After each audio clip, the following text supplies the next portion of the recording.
There are stories that shake your soul, and there are voices that carry the weight of 1,000 fallen brothers. In this episode of Legends of the Barbed Wire Hotel, we sit with a man who walked through hell with a broken heart, a machine gun in hand, and a quiet prayer on his lips. His journey began in hardship, from crawling between mattresses as a boy just to survive the cold, to becoming one of the first door gunners in Vietnam, facing the enemy 7-1, and carrying the wounded through a battlefield that never seemed to end. He saw the worst of war and the worst of what war can do to a man afterward. But through it all, through pain, through guilt, through a lifetime of falling out of bed fighting invisible battles, he found something that brought him back to life: faith, forgiveness, and a reason to keep going. This is not just a war story. This is a story of redemption, a story of purpose, a story of a man who should have died in Vietnam, but lived to become a pastor, a husband and father, a songwriter, and a voice for those still trapped in the jungle of memory. This is Diana Mall Halstead, the Kriege's daughter, and today you will meet a true American legend. Robert, welcome to the Barbed Wire Hotel. Thank you, ma'am. Before we get into more detail, where did you grow up? All over the place. My daddy worked in a cotton mill. I was about 13 years old, and mom and daddy separated, and there was 3 boys. One was older than me, and one was younger than me. When she left, she took the younger one with her and left us to do for ourselves, really. And so we stayed with daddy, and there was different things, like it was going to school and trying to get clothes washed. I remember one time, it was in the winter time. It was cold. We didn't have any fuel or anything like that. So I don't know if anybody can picture this or not, if I can say it where you can picture it.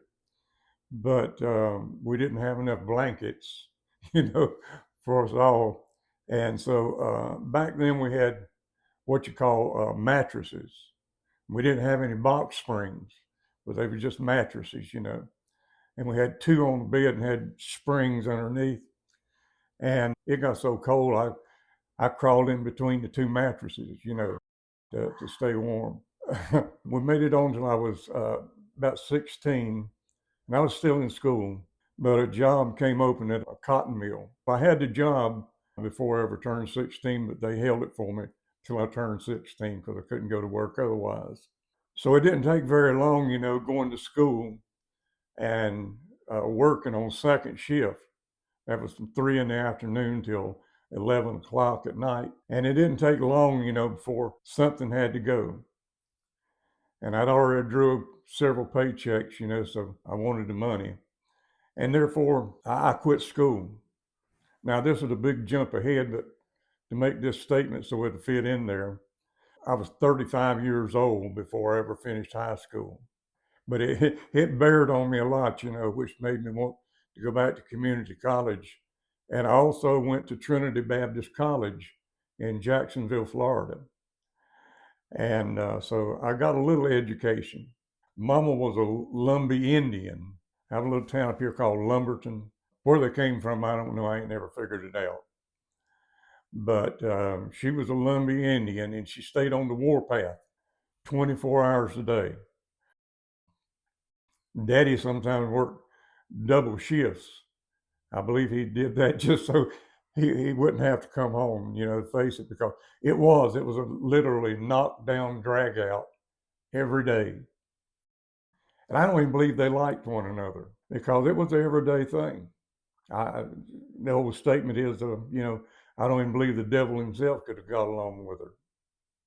Now, I love my mama, but that wasn't right, as far as growing up. About a year later, we moved from Whiteville, North Carolina, a little place called Hallsburg there also. We moved to Lexington. In Lexington, I went to work at Winona Cotton Mill on second shift again. I was working there about a year, and this girl came to work there at Winona, and I sort of got sweet on her, whatever you want to call it. One night, a fella came up and told me that her husband, I didn't know she was married, but her husband was waiting outside the gate with a shotgun. And so when he told me that, I went out the back gate and got in my car. And the next morning, I was at the recruiter's office. And that was of the morning. And that afternoon, I was in Charlotte taking my physical.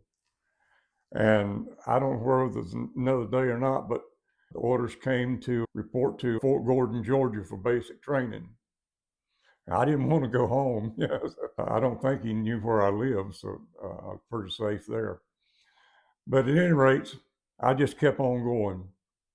From there, I went to Fort Jackson, I believe it is, for AIT, Advanced Infantry Training. And from there, I went to Korea, and I took a Ranger School, Counter-Guerrilla Warfare School, all in Korea. Getting into Vietnam, I had a little priority, as far as training over the younger fellows that were there. About when did you go to Korea? What year? 1964. You enlisted in what year? I enlisted in February of 63. And you were in basic training and other training from February until the following 64. Yes. Okay, and that's when you went to Korea. I was in Korea for 13 months. Took a lot of things that soldiers, had never heard of, like counter-guerrilla warfare school. And then ranger training. We learned to, if you've ever seen a rope, that's hooked from one cliff to another, and you try to get to the other side, you grab hold of it upside down and try to walk like that with your feet, hanging over the rope. Well, we went on top of the rope. Now, if you can imagine that, we had, like my legs right there, that's the way you get on the rope. And it would come up like this, and you'd have this leg hanging to balance you. If you went one way or the other, you could throw your leg, and catch yourself. But things like that, like rappelling, jumping out of helicopters, with a rope. And you have a little thing here on your hook, anyhow, you wrap around that, and you get ready to stop, you slam your rope into your back, and that puts the rope, anyhow, if you listen to this, you have to figure it out, but it would stop you wherever you wanted to stop at. Well, we rappelled from baseball, top of it, the roof. We rappelled off of them. And it was rappelling and stuff like that none of the guys that I was in Vietnam with had basically ever heard of. But those are some of the special training that I got. I made rank real fast. I got to E5, just like that. It's a E3 is PFC, private first class. E4, well, you can't get an E4. You have to be busted from Sergeant E5 to get E4, but that's corporal. In the Army now, you get, if you go into E4, you get what's called specialist, Spec 4, Spec 5. You asked the question on what caused me to decide to go in the Army and what caused me to choose what I chose. I didn't choose anything. Didn't nobody tell me I could choose. They just put me where they wanted me. When you went to the, I want to say, draft board, Yeah. you signed up and they put you in the Army. I don't know. They didn't tell me. The only thing I wanted was to get out of here. I went from there to Korea, like I said. And from Korea, I came home on 30 day leave. When I got back, I was sent to Fort Hood, Texas. And like I said, I'd made rank so fast, that walking around, I was the youngest buck sergeant in Fort Hood, Texas. And that made me a little proud, I guess you would say. So I re-enlisted. Didn't know what was down the road, but I re-enlisted. When I re-enlisted for airborne. So I was sent to Fort Benning, Georgia, and had everything done, jumps all done, this, that, and the other, and I broke my ankle. Well, I had a big cast on it, and so I didn't get to ship out with the rest of the guys. So I was left there.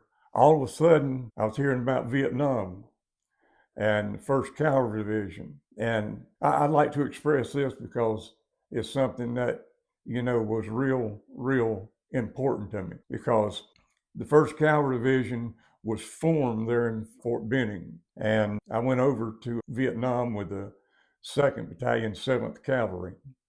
And that was General Custer's old outfit. And from there, they started sending different things over to us. First of all, with the patch, they got an old saying, it's that horse that's never been rode, the line that's never been crossed, and yellow was the reason why. Wasn't nothing to that, because what they formed in Fort Benning, Georgia in 1963, and this is honest the way that it was, when they formed that, they sent the best that the United States had to offer. Now, I know as the years went on by, there was a lot of pot smoking and this, that, and the other, and just, it don't mean nothing and things of that nature. But back then, we had the best.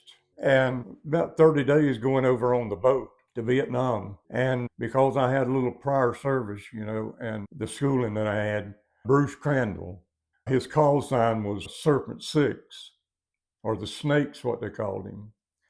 And had a big picture of a snake coiled up, on the side of the door, making a figure 6 with a set of wings and a cigar stuck out of his mouth. And so he chose me for his door gunner, which he got the first. I was the first door gunner in Vietnam.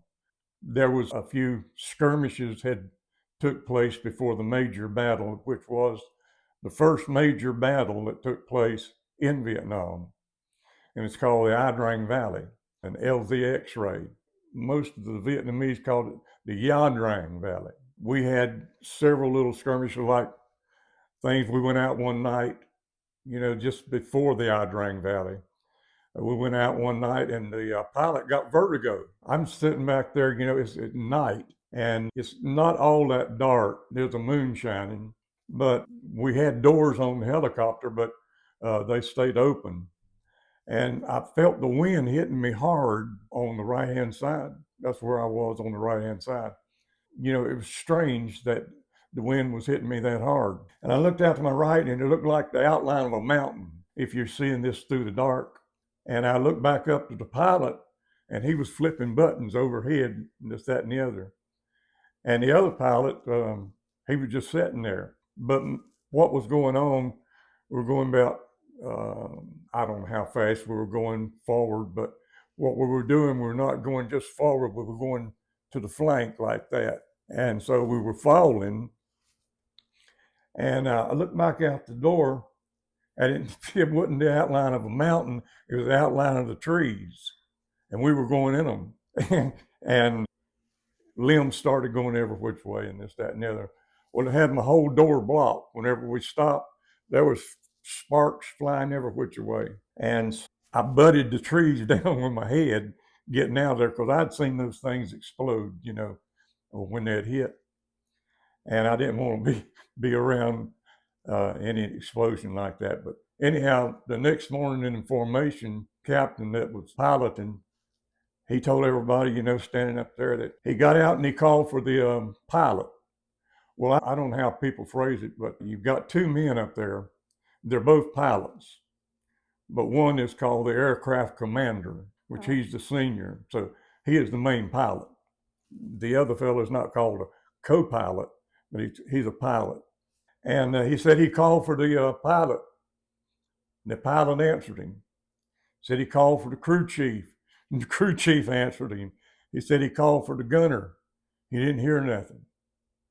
So he said he screamed out as loud as he could for the gunner. He said, way over on another hill over there, I heard somebody saying, yeah, screaming back, yeah.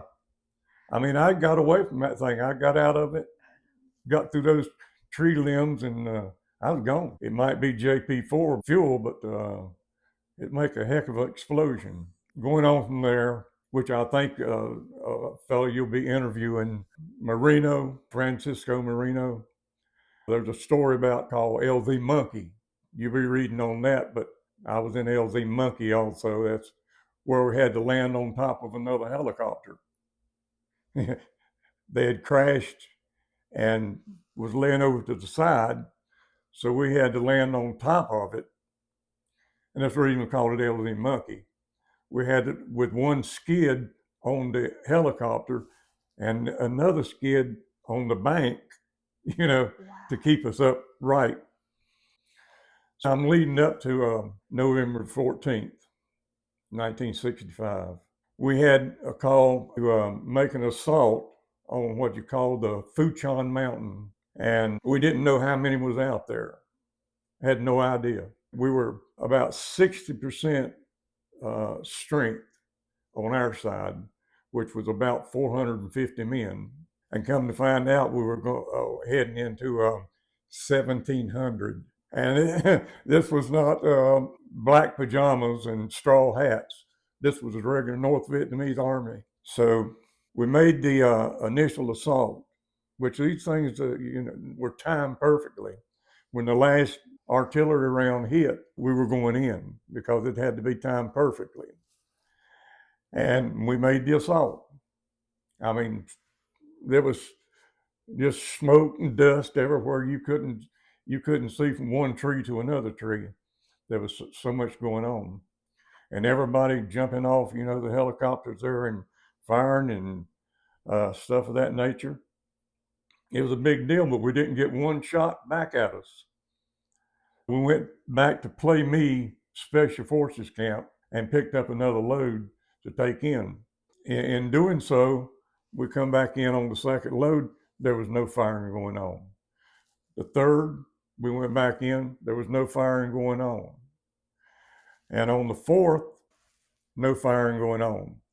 On the fifth lift going in, I think it was about 15 or 20 minutes from Fuchon Mountain to Play Me Special Forces Camp, that it took that long, about 20 minutes, to pick up another load and take in there. So you got close to an hour total from the time you started. Well, that gave the North Vietnamese time to get organized with 1,700 soldiers. And we had, on the fifth lift, we had about 140 Cav soldiers on the ground. And as we were going in, well, I seen somebody out in the field there, waving his arms like that. I didn't know what it meant, and I don't guess the pilot did either. But if he was wanting us to turn around or get out of there, I think that's what he might have meant. We had other helicopters in behind us, and we went ahead and had to land. He said there's fire in the LZ, but it's friendly fire.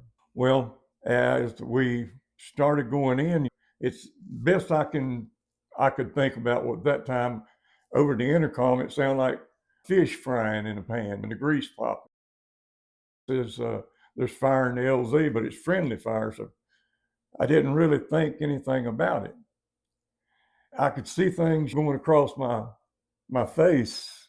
Some people say you can't see a bullet when it comes across your face. I don't know, but there was tracer rounds, and they were very easy to see.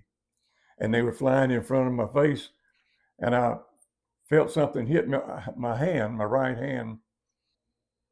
I thought maybe it might have been a bug flew in. And I looked down and I seen blood, but it still didn't dawn on me because they said it was friendly fire. And all of a sudden I heard a snap like a bullwhip. If you ever heard one of those crack. And the RTO was sitting beside of me on the long seat. And when I heard the snap, I turned around and blood was squirting out of his right cheekbone. That's where he got hit. He fell over on me with his helmet turned to the side like that. And all the blood was squirting out and going back down into the helmet. Well, there was a captain seated beside of him. He looked at him and then jumped out. And there was a second lieutenant seated beside of him, did a back bend and hit the ground. And it looked like, being from the South, we wring chickens' necks whenever we get ready to cook them. But that's what it looked like a chicken with their heads cut off or wrung, just men laying out there. Well, how would you say that? like chickens with their heads cut off, flopping around. And you could actually look out there then and see the North Vietnamese behind trees and just all over the place. I mean, there were so many of them. I think it said at one time there they were outnumbered 7-1. And they had all the same equipment that we had. They had machine guns. They had camouflage fatigues, steel pots, and this, that, and the other. So it was a regular North Vietnamese army. And the crew chief, everything was going on the left-hand side, and I was on the right and could not turn my gun around and shoot through the helicopter. But I was screaming at him to shoot, to fire back. And he was sitting there in his seat with his chin down in his neck like that. And I looked and I seen blood coming out the side of his neck. So there was a first aid kit really behind the pilot's seat. Well, I went up there and, I'm trying to figure this out. How am I going to put a tourniquet around somebody's neck without choking them to death? So, I had to figure it out as I went.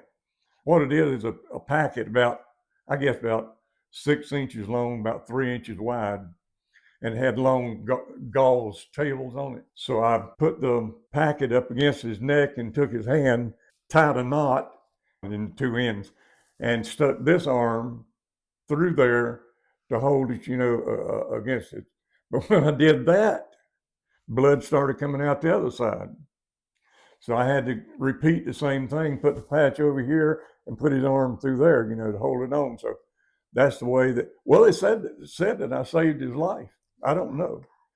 That's the way he went to the aid station. All flights were called off. Hal Moore said, don't send any more helicopters in. Don't send any more men in, because the helicopters were being targeted at that time. We went back to play me, and we were waiting out there for somebody to tell us to bring the rest of the guys in. At that time, Hal called and said he needed emergency ammunition, medical supplies, and water. Ed Freeman, the pilot of number 2 helicopter, volunteered. His whole crew did. Angel Kumba was his door gunner. And Crandall, Bruce Crandall, was number 1 helicopter.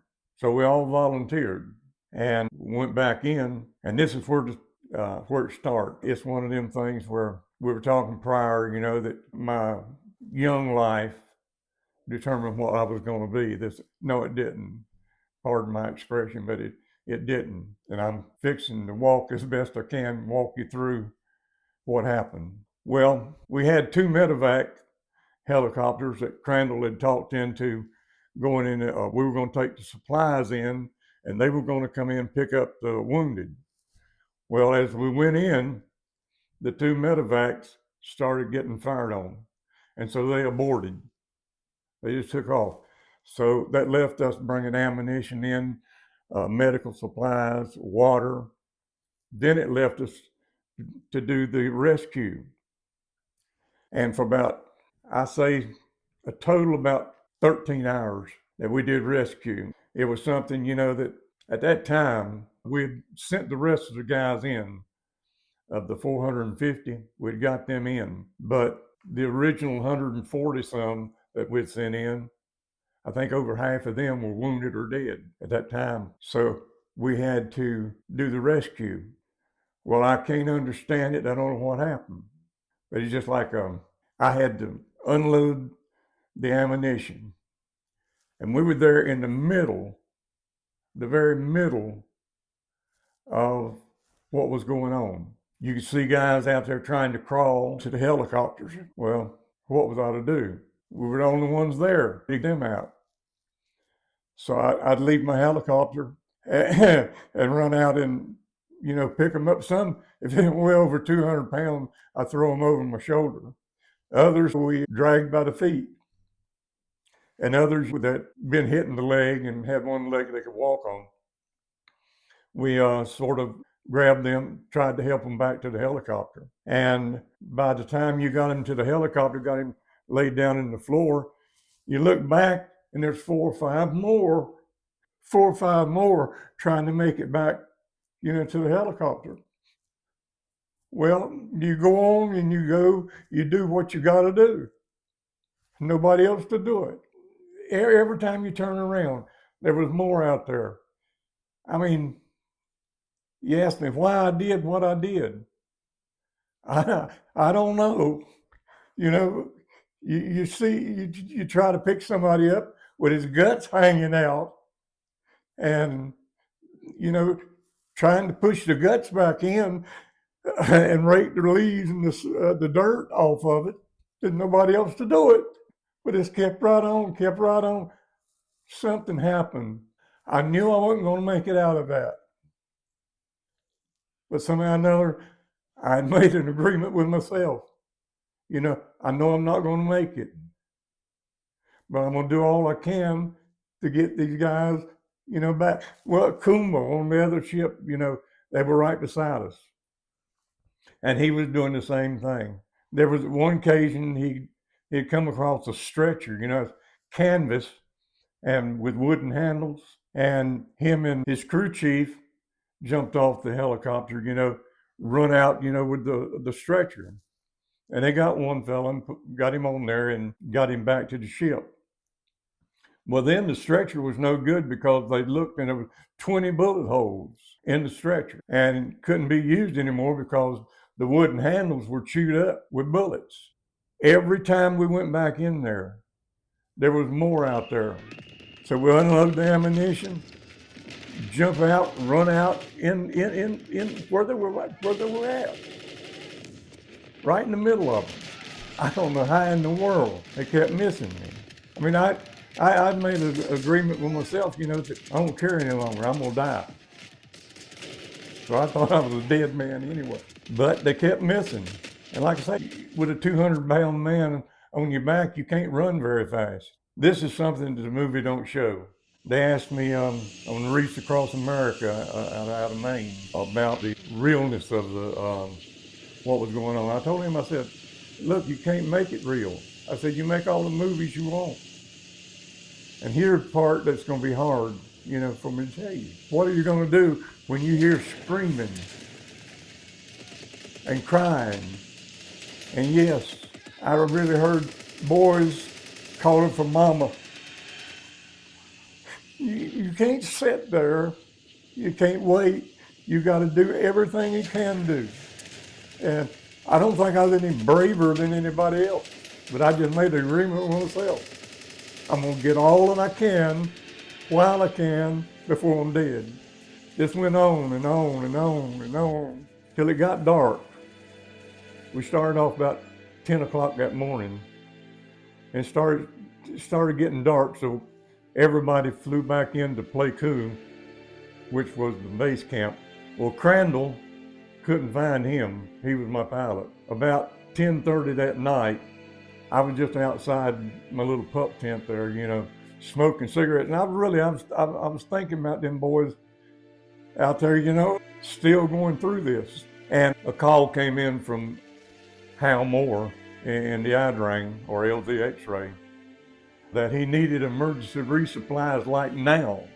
Gunner from another helicopter came by and told me, he said, Beckom, they need us down at operation. So I went down there, and there was a Captain Gilson. He was number 3. Crandall was number 1, Freeman number 2, and Gilson was number 3 in leadership. He said, Beckom, we got to make a flight back into the LZ. And so we went to another place, a Falcon, I believe is what the name of it was. But we had to turn off all light. There was no moon, no stars, no nothing. I honestly tried to hold my hand up in front of my face, see if I could see my hand. I couldn't even see it. But we had no lights at all. And trying to make a landing. Well, we landed by a Pathfinder's flashlight. It was in the jungle, So we got the supplies off and took in several wounded, trying to get out of there with something else. But the Pathfinder's light wouldn't do you any good because a helicopter, when it takes off, the nose goes down and you got to get forward airspeed before you can go up. Can't see a tree, don't know where they're at. We know they're there somewhere. I mean, you can't say enough about the pilots. They were absolutely great, and they did the impossible. We finally got out of there and made it back to camp. Anyhow, I've got affidavits from different people, and one from Gilson, the pilot, as to what took place there. Anyhow, the rest of the year, we did different things, which was breathtaking, to say the least. But nothing like that. That changed me. I mean, I'd never been in a fight. Wouldn't know what it was to hit somebody upside the head. I say it changed me because I was wanting to kill them. I fired the M60 machine gun. I think it fired about 620 rounds per minute. And I just do figure eights because it's mounted on the side of the helicopter. And the only kind of relief that I would get would be when I was pulling that trigger. It made me feel like I had a wall in front of me. There's just so many things, that took place there, but nothing like the Ia Drang Valley. Of course, there's another part of that, which I won't go into, but as soon as Hal Moore left out, 3 days later, they sent another colonel in with the 2nd of the 7th, the company that I went over with originally. But I had left them to be a door gunner. I knew these things. Matter of fact, my whole platoon got, wiped out right there. And a little Puerto Rican E4 took my place as squad leader. We were flying trying to locate them because they had got cut off. They got hit in the front, the back, and each side. And see, I knew what to do. I was trained for that in Korea. Well, what a person would do, but you don't know. Well, I had trained, so I knew what to do. You hit in front, you hit in the back, hit on the side. Well, then you got a split second to determine where the most fire's coming from. And you take him in and you head toward that. You charge that. The weakest point. Like I told them all, I'll get some of you out. I think Hal Moore said that at the parade. But I told them, I'll get some of you out. But I wasn't there. And so we were throwing smoke bombs out to see if we could get to them because we couldn't find them. And the last call that we got was, I see you smoke, but we can't get to you. Then radio silence. And when we did pick up the Puerto Rican, he was laying there, he fired every round he had, a machine gun, M60. And they had cut up that boy's head with a machete, where you just see little blocks, like a skull. I'll make a big jump here, because I'm trying to show you what made me what I am. Coming back from Vietnam, we stopped in at San Francisco, and we had a day layover there. So I just went downtown, just by myself. There was a theater there, which women had their nightgowns on and men had their tuxedos on. At that time, I was crazy anyway. I went to get me a ticket. They wouldn't let me in because I had khaki uniform on. They called for somebody and you come out there and he said, well, let me go make a phone call. So he made a phone call and said, well, yeah, that military khaki uniforms, whatever kind of uniforms you're wearing, is acceptable. So I went on in. It's the original Lawrence of Arabia, showing the original. That's before any scenes were cut, If you watch it on television, there's a whole lot of cut out. In the original, that was a bloody mess also. Like I say, the place was full, so I had to go up to the balcony. There was a banister along the front of the balcony there. I walked over to that, looked down to the people. I said, any of you SOBs want to fight? I found out the whole crowd wanted to fight, but they got me ushered out of there. The thing about it was, I was looking for somebody to kill me. For some reason or another, I died a big part. The old person that I was, he's dead. I was getting into everything that I could. Like I said, I wanted somebody to kill me. I was about 21, I think, when I was over there. Most of the young guys were about 18. I think there was a few 17-year-olds in there. I'm pretty sure there were. Like I said, I was doing so many things different. Well, like go down the road and see a sign that says keep out. What was that? It was a challenge to me. I was going in, see what was there. And I guess the statute of limitation has wore out on a lot of them, after 50 some years, or close to 60. But I'd go in, the door was locked, I'd take my foot and I'd just bust the door open, go in, see what I wanted, take it. Yeah, come on, get me. That made me what I was. I wasn't that to start with. No, I wasn't raised that way, although I wasn't raised anyway, really. I wasn't raised that way. At 12 years old, I was an usher in a church. Grew up in a church, which didn't do mom and daddy any good, but there were so many things, that a crazy person would do. And, well, like I said, when I seen Queelan there with his head chopped all to pieces, I thought, there but by the grace of God was me. And I felt guilty because they were all laying there dead. And I think I could have got some of them out because I knew what to do, basically. I might have not got any out. I mean, it might have just been overwhelming, but I felt like I had deserted them. That's a hurting part because it's really something you can't get over. I go to bed at night, and it's been happening all my life. I fall out of the bed, I'm fighting. I've got my bed way down close to the floor. I mean, I don't even sleep in my wife's bedroom, because her bed is up high. When I fall out, I'm kicking, I'm screaming, I do all these things. But that's what made me what I am. You use that term, the 1,000-mile stare. I've seen too much of it. And what changed me, I don't know, wouldn't say I was a coward, but I was no more than anybody else, Go hide somewhere, find the biggest rock or pebble you can find and try to hide behind it. Wasn't no way. It was one of them things where you had to do it. So your fears become mad. I ain't afraid no more. I'm mad. So if anybody wants to know what, I've been called, wasn't nothing, about Vietnam or anything, like how did my life go or my family's life go when I come home? Same as it always was. I was supposed to go through all that, come home, pick up from where I left, the same old thing. And it don't work. It's there. I was a different person. I was mean. It changed the trajectory of your life. Absolutely. Every man, I believe, goes into the military to some degree.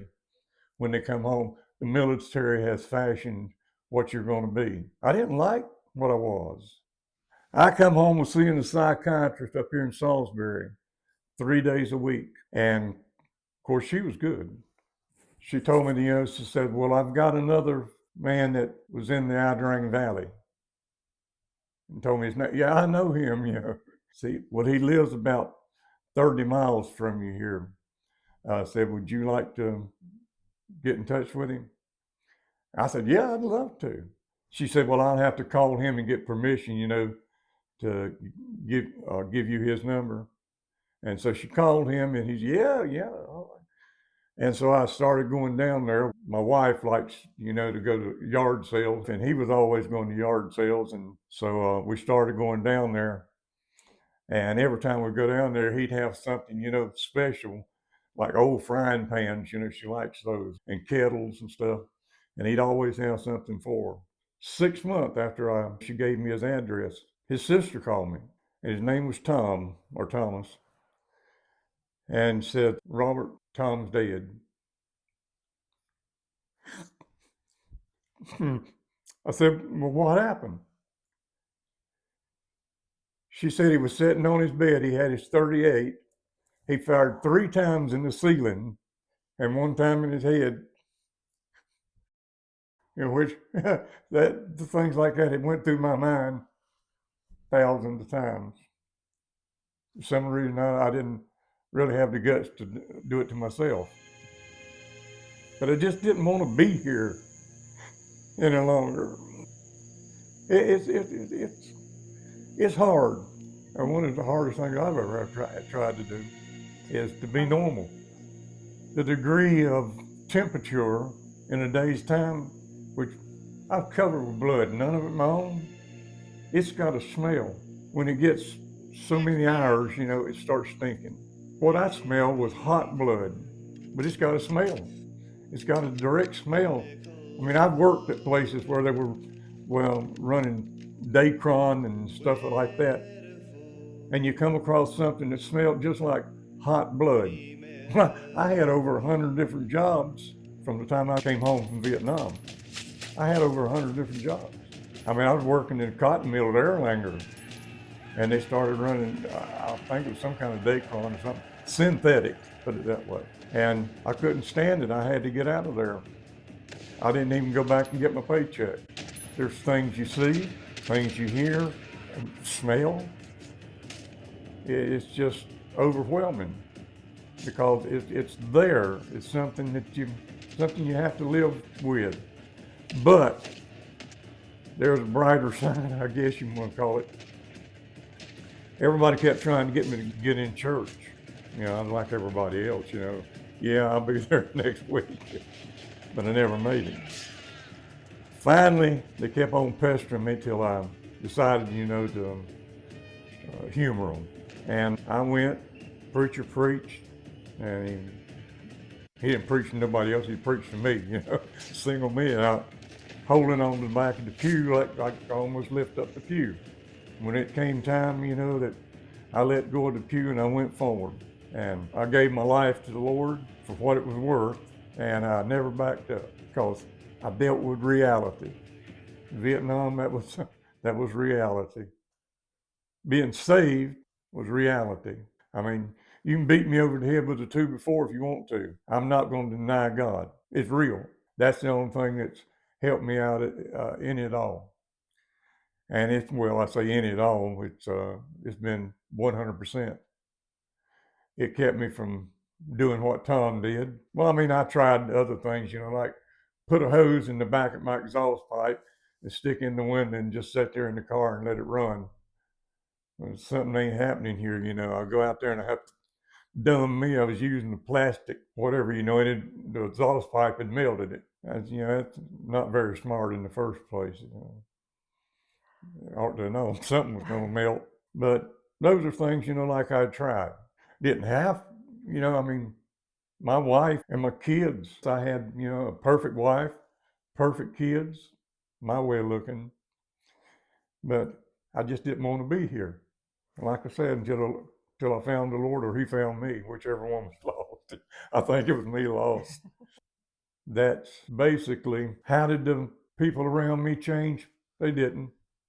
I couldn't come in and take up where I left off. I got accused of being a royal SOB. I got 100% total and permanent disability from Vietnam, eat up with PTSD, Agent Orange, and say, there ain't a thing wrong with you. You just a royal SOB. Might have been. That's been my life ever since. I love music, and that's how I got in touch with Elvis. Not the Elvis, but the Elvis. He listened to my song. I guess you've heard it, The One Who Waits. Throughout the years, many songs have been written, intending to memorialize our sons and daughters who fight to keep our nation free. But there's another who wears no uniform or parades no medal, but with equal courage just as great. The unsung hero, she's the one who waits. The one who waits stays up late,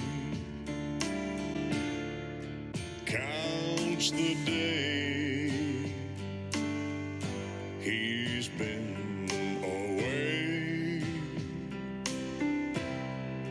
crying tears, gaining years upon the face of the one who waits. She's a soldier in a way, much more say, to smile and still go on, but feel so all alone. She'll hang her head and pray and push bad thoughts away, like an actress in a play, the one who waits. Sleepless night, tear-stained pillow, memory of yesterday. She knows full well might take a miracle, but until then she'll have to wait.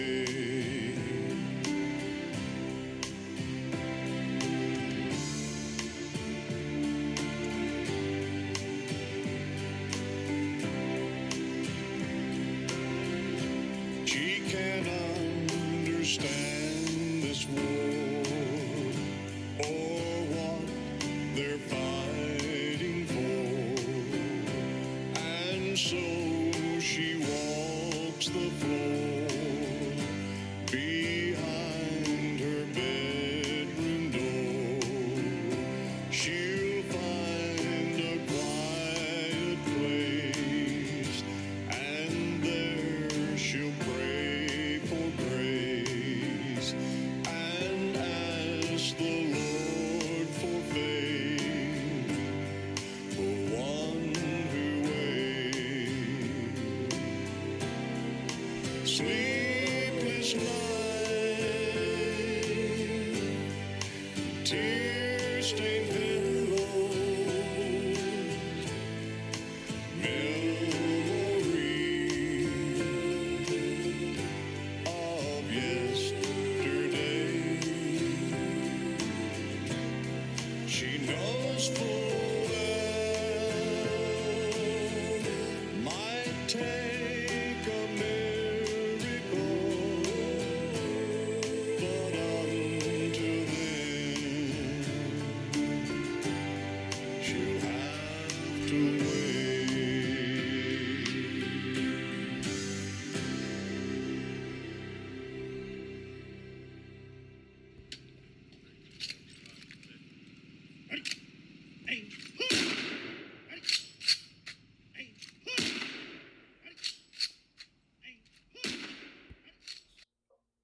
How old were you when you went to church that first time? When I went to church, it wasn't that long because I couldn't have made it much longer. So you're still in your 20s? Well, there's some things you tell that trying to figure out. There's 7 years difference between my wife's age and my age. Well, if it's all figured up, she was 14 years old when we got married. We had to go to South Carolina to get married. I went down to get our license, said, well, she can't get married, here. I said, why not? Said, she's just not old enough. And the only way you get married here is for her to be pregnant. Well, I said, she's pregnant. But that was a lie. Said, well, you got to have a doctor's whatever. And so I knew I couldn't get that. So we took off. I didn't even have enough money to get gas to get to South Carolina. But her mama paid for all the gas and this, that, and the other. Her mom and daddy, they all went with us, I can't talk about what went on during X-ray. I held up pretty good. And I make statements, which back then made a whole lot of people mad. Because I talked to a lot of people. And all of them were there, did that. Some people says, my uncle was in so-and-so, but he don't like to talk about it. And that's everybody's opinion. My cousin was so-and-so, he did this, that, and the other, but he don't like to talk about it. Well, I come back and I said, well, maybe he don't have anything to talk about. That to be taken in consideration also. We got a lot of drugstore cowboys. Your path after you got out of Vietnam was not a normal path. You went to church. Where did the church lead you? The idea that it's not a normal path, no, sir.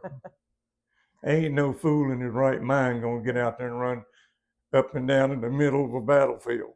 No, it wasn't normal. But you had a couple of outlets, and one of them was the church. You became a pastor, and the other one was you're a songwriter. Mm-hmm. And those are outlets from your inner emotions. Do you think you could have written those songs without first going to Vietnam and experiencing what you did?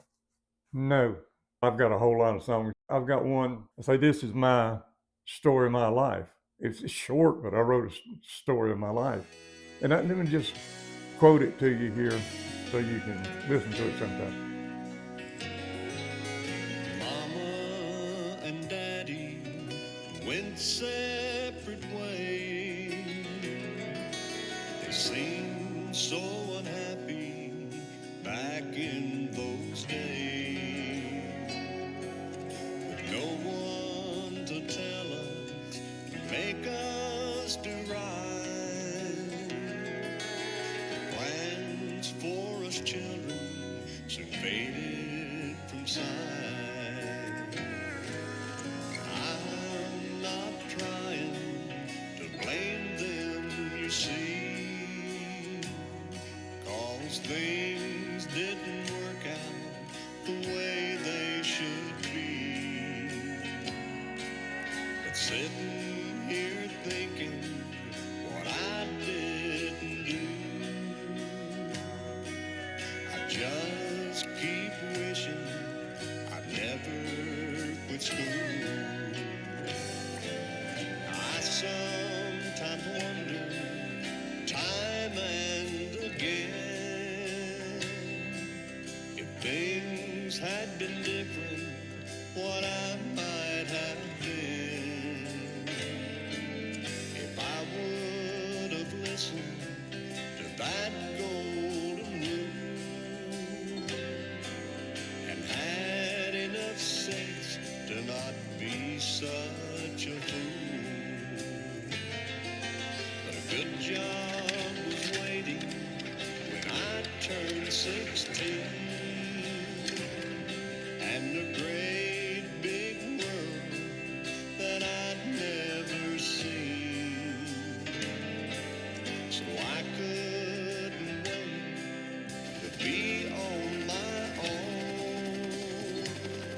But I know I'd done different had I only known that the world I'm now living in is moving much faster than time.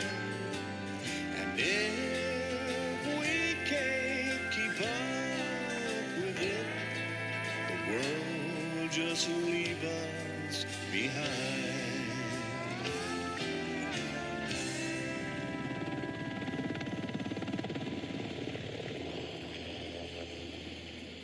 But like I say, it's the story of my life. Short version.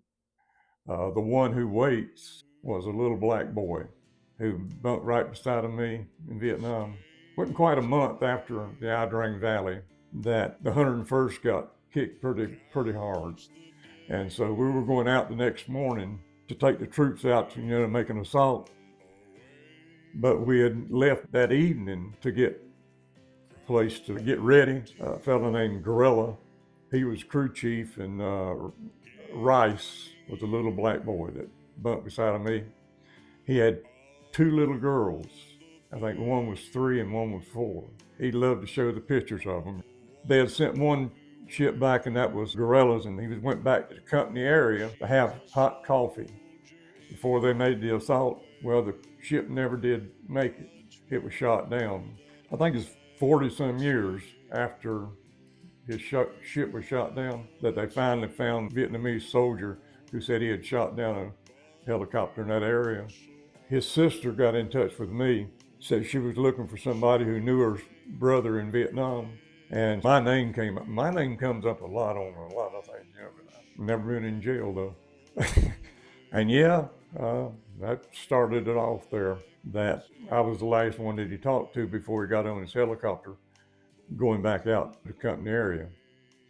Well, like I say, it was 40 some years before they ever got to go back to Vietnam. There's a little something about that, you know, with how do I know some things that I guess I'm not supposed to know. Well, it's got something to do with Vietnam, like Gold Star mothers, Gold Star wives, and friends of missing in action Southeast Asia. Well, a woman named Ann Mills Griffith. She was an overseer over missing in action in Southeast Asia, and she went before Congress. Well, we sent Congress, went over and came back and said, there's no missing in action in Vietnam. They said there's none. They had a big thing about it, about the congressman who went over. Well, they just asked questions. We took our own money and went, you know, like Laos, that's where they were at, and took pictures and had informants. And the informants, it was a very risky thing, because if they found out, you know, they'd been talking to anybody, that you cocky down right away. But we found out that they were. And the congressman left them over there. I doubt any are alive now. The only thing you're going to find probably be skeletons. But Congress said there weren't none over there. So they put it to sleep. Like I said, there's a lot of money paid and a lot of people putting up money. But it was a fact. While they were saying there wasn't any, there was a bunch of them. Pictures of them, where they were also. I didn't have to learn nothing. I hung around with people who knew. Just like I could play the guitar, but they didn't want me to play the guitar. All they wanted me for was singing. I get up there and just strum, you know, like that. But that's all they wanted. I had professional musicians all my life. I had about the very best, really. If they couldn't hear me playing or something like that, that was fine. But I wanted to play. I wanted to be in the band too. Yeah. I've always hung around with people who knew. When you first went to Vietnam, was there something politically going on with our country, with President Kennedy? Yes. I was in Korea when Kennedy was shot. So we learned something there that a lot of people don't know or don't understand this. When Russia was sending missiles over to Cuba, the president told them, said, you stop right there or we'll blow you out of the water. It was said he would have done it. Russia had their fingers on the key. The United States had their fingers on the key.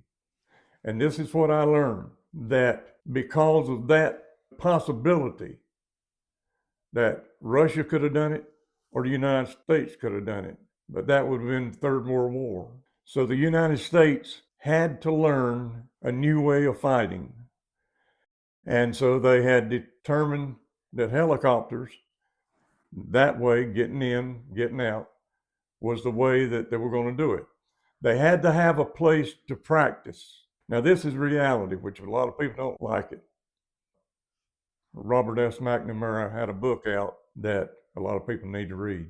They say that they got us over into Vietnam because North Vietnamese, I think it was the Gulf of Tonkin, that when Johnson got up there and said he's going to show Vietnam that they're not going to be intimidated, so he's sending the 1st Cavalry Division over. You know why? The first part was a lie. It was an absolute lie. Robert S. McNamara proves it, that North Vietnam did not do what they were accused of. But we had to have a place to train.